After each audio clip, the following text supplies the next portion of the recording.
Guys, आपने skiing game के बारे में सुना है? सुना होगा, और नहीं सुना तो देखा तो जरूर होगा, जिसमें एक लकड़ी के पट्टे पे खिलाड़ी बर्फ के ऊपर यानी कि आइस के ऊपर स्लाइड करता है। अब ये एक इंडियन गेम तो नहीं है, लेकिन अगर मैं आपसे सवाल पूछूं कि वो कौन सी पहली भारतीय महिला है जिसने इंटरनेशनली भारत को पहली बार कोई पदक दिलाया हो स्कीइंग में, क्या आप जानते हैं? चलिए मैं आपको बताता हूं। उस महिला का नाम है आंचल ठाकुर, जिन्होंने 21 वर्ष की उम्र में सन 2018 में इंडिया को पहली बार स्कीइंग में कोई इंटरनेशनल पदक दिलाया, और वो भी ब्रोंज मेडल उन्होंने अपने नाम किया था। और इस पर प्रधानमंत्री मोदी जी ने उन्हें मुबारकबाद भी दी थी। गाइस, आपको ये इंफॉर्मेशन कैसी लगी चैट सेक्शन में जरूर लिखिएगा। बॉलीवुड की फिल्मों के लिए आज 100 करोड़ का बिजनेस करना कोई बड़ी बात नहीं है, लेकिन अगर मैं आपसे सवाल पूछूं कि बॉलीवुड की वो कौन सी ऐसी पहली फिल्म थी जिसने वर्ल्ड वाइड सबसे पहले 100 करोड़ के बिजनेस के आंकड़े को पार किया था, तो आप लोग क्या कहेंगे? चलिए मैं आपको इसका जवाब देता हूं। वो फिल्म थी मिथुन दा की डिस्को डांसर, जिस फिल्म ने मिथुन दा को इंडिया ही नहीं बल्कि बाहर के देशों में, स्पेशली रशिया में और चाइना में स्टार बना दिया था। चाइना में तो इस फिल्म के एल्बम को गोल्ड अवार्ड से नवाजा गया था, और वहां के नर्सरी स्कूलों में प्रेयर के साथ साथ इस फिल्म के गाने जिमी जिमी को गाया जाने लगा था। और लॉजिक ये दिया गया था कि इस गाने को गाने से बच्चों की जुबान साफ होगी और वो चाइनीज अच्छे से बोल पाएंगे। गाइस, आपको ये इंफॉर्मेशन कैसी लगी चैट सेक्शन में जरूर लिखिएगा। और गाइस, आपने अभी तक गैस के सिलेंडर भारी भरकम स्टील या लोहे के बने देखे होंगे, लेकिन हमारे आसपास इतना सब कुछ चेंज हो रहा है, तो क्या गैस के सिलेंडर का रूप चेंज नहीं होना चाहिए? फिकर नोट गाइस, क्योंकि अब इंडेन आपके सामने नए तरह के गैस सिलेंडर लेकर आ चुका है, जो कि बने हैं फाइबर के। आप ठीक सुन रहे हैं। जहां पुराने सिलेंडर स्टील के बने होते थे वो काफी ज्यादा भारी होते थे, लेकिन नए सिलेंडर अब फाइबर के बने हैं, जो कि उससे 50% तक हल्के होंगे।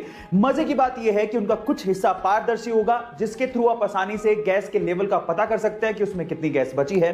और ये आपको अलग अलग कलर्स में मिलेंगे, इसलिए रसोई में रखे हुए काफी अच्छे लगेंगे। और ये फाइबर के बने हैं, इसलिए सुरक्षित भी होंगे। गाइस, आपको फाइबर के सिलेंडर के बारे में जान के कैसा लगा चैट सेक्शन में जरूर लिखिएगा।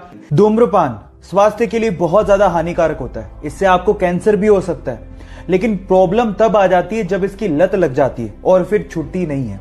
ऐसा ही कुछ हुआ तुर्की के इब्राहिम युकैल के साथ। वो अपनी सिगरेट पीने की आदत को छोड़ना चाहता था, लेकिन छोड़ नहीं पा रहा था, बहुत परेशान हो चुका था। तो उसने एक तरीका निकाला। उसने हेलमेट के जैसा अपने सिर के लिए एक केज बनवाया, और जब भी वो ऑफिस जाता उस केज को पहन के जाता और उस ताले की चाबी को अपने वाइफ को देके जाता। अब चाहकर भी वो सिगरेट नहीं पी पाता, क्योंकि उस केज की चाबी एक्चुअली उसके वाइफ के पास होती थी। इस तरह से उसने अपने एडिक्शन को कम कर लिया। लत छुड़वाने के इस अजीबोगरीब तरीके के लिए आप क्या कहेंगे? चैट सेक्शन में लिखना मत भूलिएगा। मुंबई का धारावी इलाका, जहां के लोगों के लिए अक्सर लोग बात क्या करते हैं कि वहां के लोगों को ड्रेसिंग सेंस नहीं होता, कुछ स्टाइल नहीं होती। अगर उस इलाके से निकल के एक लड़का अपनी ड्रेसिंग सेंस और अपनी हेयर स्टाइल के बलबूते पे लोगों को इंप्रेस करके इंस्टाग्राम पे 2.5 मिलियन फॉलोवर्स कर ले, तो उस बंदे के लिए एक बार बात करना तो बनता है। बंदे का नाम है समीर मार्क, जिसने 2016 में मात्र 2000 रुपए के सेकंड हैंड फोन से अपनी पिक्स को खींचना शुरू किया और इंस्टाग्राम पे अपलोड करना शुरू किया।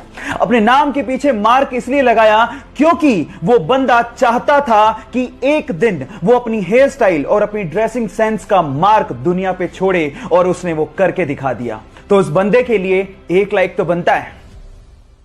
गाइस, क्या आप लोगों को पता है कि भारत देश के हर सिक्के के सन के नीचे एक ऐसा निशान बना होता है जिसे देख के आप अंदाजा लगा सकते हो कि सिक्का कहां पे ढाला गया है? जी हां गाइस, अगर डायमंड बना हो तो यह सिक्का मुंबई में ढाला गया है, अगर डॉट बना हो तो यह सिक्का नोएडा में ढाला गया है, अगर स्टार बना हो तो यह सिक्का हैदराबाद में ढाला गया है, और अगर कुछ भी नहीं बना हो तो यह सिक्का कोलकाता में ढाला गया है। क्या आपको इसके पहले तक इफेक्ट पता था? और नहीं पता था तो चैट सेक्शन में लिखना मत भूलिएगा।